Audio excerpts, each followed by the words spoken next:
miliarder tiba-tiba meninggal karena serangan jantung.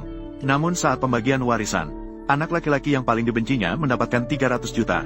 Istrinya mewarisi semua properti dan saham. Bahkan Palang Merah juga menerima sumbangan. Hanya putri kesayangan ayahnya yang mendapatkan hanya sebuah gudang bawah tanah bobrok. Meskipun Ana merasa pembagian warisan ayahnya sangat tidak adil, namun menghadapi wasiat ayahnya, dia hanya bisa menerima. Namun sebelum pengacara pergi, dia memberikan kepada Ana sebuah map dokumen yang khusus ditinggalkan ayahnya untuknya. Dia berkata di dalamnya terdapat jawaban yang ingin dia ketahui. Setelah pengacara pergi, Ana menemukan di dalam tas hanya ada sebuah upan dan sebuah kunci. Untuk mengatasi keraguannya, Ana segera memasukkan upan ke dalam komputer. Segera sebuah video yang direkam sebelumnya oleh ayahnya muncul. Ayah berkata alasan dia memberikan putrinya sebuah gudang bawah tanah adalah karena di dalam gudang bawah tanah itu tersembunyi sebuah rahasia yang dia sembunyikan selama 30 tahun. Kemudian ayah memberitahu lokasi gudang bawah tanah itu. Terakhir, dia meminta putrinya untuk merahasiakan hal ini. Untuk mengungkap rahasia di dalam gudang bawah tanah, Ana perlahan berjalan menuju bukit belakang saat tidak ada orang. Ternyata, tidak lama kemudian dia berada di dalam hutan. Dia menemukan gudang bawah tanah yang disebutkan ayahnya. Kemudian Ana menggunakan kunci untuk membuka gembok di atasnya. Lalu dia memberanikan diri dan perlahan masuk ke dalam.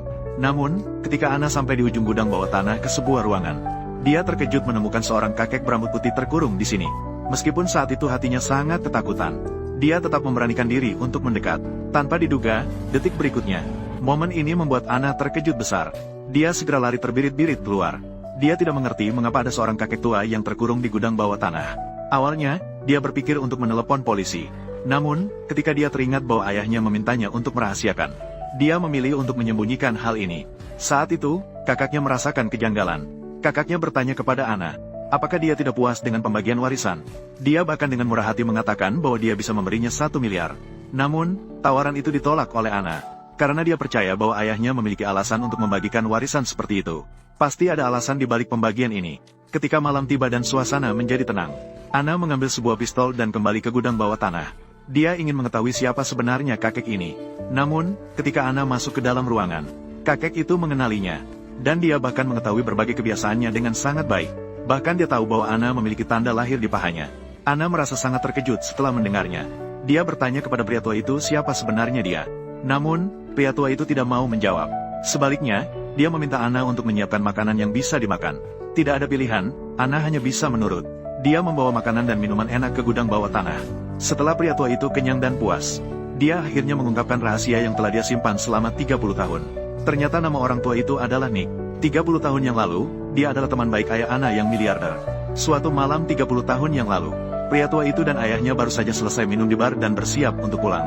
Tak disangka, mereka secara tidak sengaja menabrak seorang pejalan kaki. Terkejut, mereka segera turun dari mobil untuk memeriksa. Namun, mereka menemukan bahwa orang itu masih bernapas. Saat itu, Nick ingin melapor ke polisi. Namun, dia ditolak oleh ayah Ana yang miliarder. Karena jika mereka melapor, keduanya akan dipenjara. Jadi mereka merencanakan untuk mengangkat satu sama lain ke dalam bagasi. Akhirnya mereka mengubur satu sama lain di sebuah pegunungan yang dalam. Namun, dia sama sekali tidak menyangka miliarder itu untuk mencegahnya membocorkan kejadian ini. Ternyata dia menyerangnya secara diam-diam dengan tongkat. Akhirnya dia diseret ke dalam gudang bawah tanah bobrok ini. Dia dipenjara hidup-hidup selama 30 tahun.